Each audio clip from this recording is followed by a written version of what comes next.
Oke teman-teman Independent Training, kembali lagi di channel Independent Training, dan sekarang kita akan melakukan bagaimanakah membuat model empiris untuk penelitian kuantitatif. Penelitian kuantitatif ini muncul biasanya adalah sebagai preferensi di dalam tugas akhir Anda. Dari sekian banyak type of research, Anda memilih penelitian kuantitatif, dan biasanya keuangan mungkin bisa jadi salah satunya, dan biasanya teman-teman harus membuat model empiris. Model empiris ini diwajibkan. Kalau teman-teman perhatikan jurnal internasional, mereka pasti akan membuat yang namanya model empiris. Model empiris ini juga diwajibkan di tugas akhir Anda, biasa di bab 3 ataupun di bagian metodologi.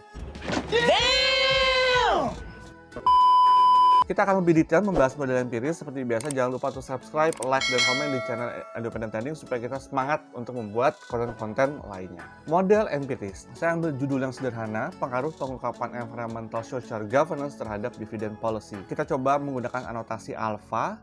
Y sama dengan alpha tambah alpha 1 X1 tambah alpha 2 X2 tambah alpha 3 X3 tambah alpha 4 X4 tambah error.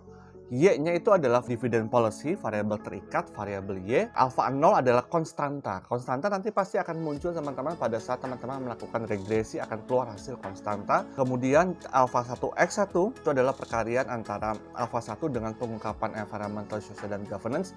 Alpha 1 ini akan menjadi harapan kita hasilnya untuk dibaca dalam rangka membuktikan hipotesis Anda. Alpha 2 X2 adalah perkalian dengan age, kemudian alpha 3 X3 adalah perkalian dengan ukuran perusahaan, dan alpha 4 X4 adalah perkalian variabel kontrol yang ketiga dengan leverage.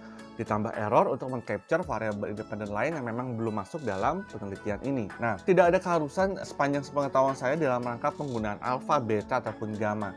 Ini hanya untuk menotasikannya saja. Nah, bagaimana sekarang kalau kita coba expand modelnya dengan menggunakan variabel moderasi? Dari judul tadi ini yang menggunakan satu variabel dugaan dengan 3 variabel kontrol, sekarang kita tambahkan variabel reputasi audit sebagai variabel moderasi. Kita punya base model. Baseline model ini adalah model yang tadi untuk menjawab alpha satunya. Alpha satunya itu adalah untuk menjawab bagaimana pengaruh pengungkapan environmental, social, dan governance terhadap dividend policy. Katakanlah itu menjadi hipotesis 1. Hipotesis 2-nya sekarang bagaimana pengaruh pengungkapan ESG terhadap dividend policy dengan pemoderasi reputasi audit. Misalkan reputasi audit kita ukur dengan menggunakan variabel dalam Big Four dan non-Big Four, ya. Bagaimanakah modelnya untuk moderasi? Model kedua kita menggunakan anotasi beta. Y sama dengan beta 0. Beta 0 sekarang sudah paham sebagai konstanta. Beta 1 X1 itu adalah perkalian dengan pengungkapan environmental, social, dan governance-nya. Kemudian beta 2 X2 adalah perkalian antara reputasi audit terhadap dividend policy-nya. Tidak kita hipotesiskan dan kita tidak mengambil angka beta nanti sebagai untuk menjawab hipotesis kita. Kita fokus di beta 3. Nah, beta 3 itu adalah perkalian antara moderasi antara pengungkapan environmental, social, dan governance terhadap reputasi audit. Beta 4 X3 kontrol pertama, beta 5 X4 itu kontrol kedua, dan beta 6 X5 itu adalah kontrol ketiga tambah error. Nanti silakan beta 4, beta 5, beta 6 untuk diambil angkanya sebagai pembuktian apakah variabel kontrolnya berpengaruh terhadap Y-nya. Tapi untuk moderasi kita fokus pada beta 3 X1 dikali S2. Kita harapannya beta 3-nya terbukti atau tidak, kita nanti melihat koefisien dari beta 3.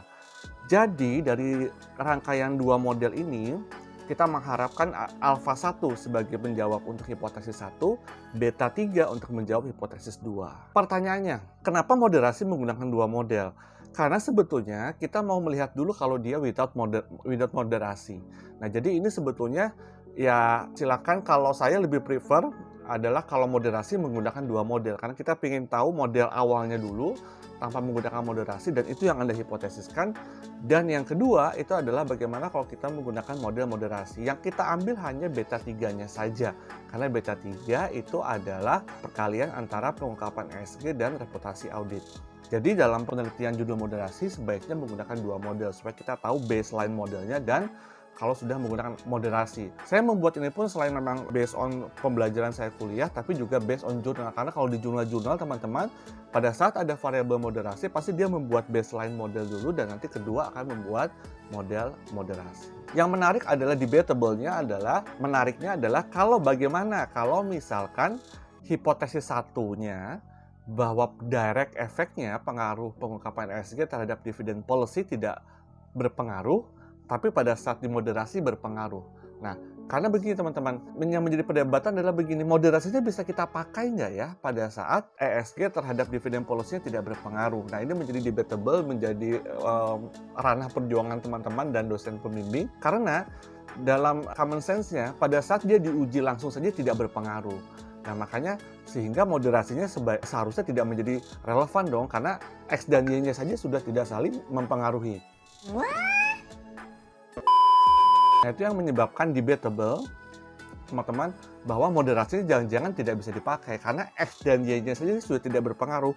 Kenapa moderasinya bisa dipakai? Jadi apa yang mau dimoderasi? Karena X dan Y-nya sudah tidak berpengaruh di model pertama. Oke. Tapi itu silakan menjadi perdebatan, silakan menjadi pilihan dan ranah perjuangan antara teman-teman dan dosen pembimbing.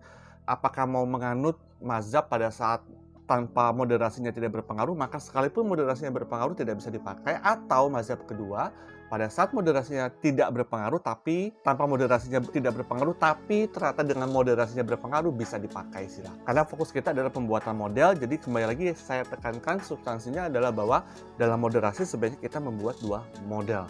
Model baseline dan model dengan moderasi. Itu dia teman-teman, bagaimana dengan intervening? Intervening tidak sesederhana ini karena menggunakan Sobel test dan dia tidak bisa diterapkan seperti ini ya. Semoga bermanfaat, stay terus di channel Independent Training.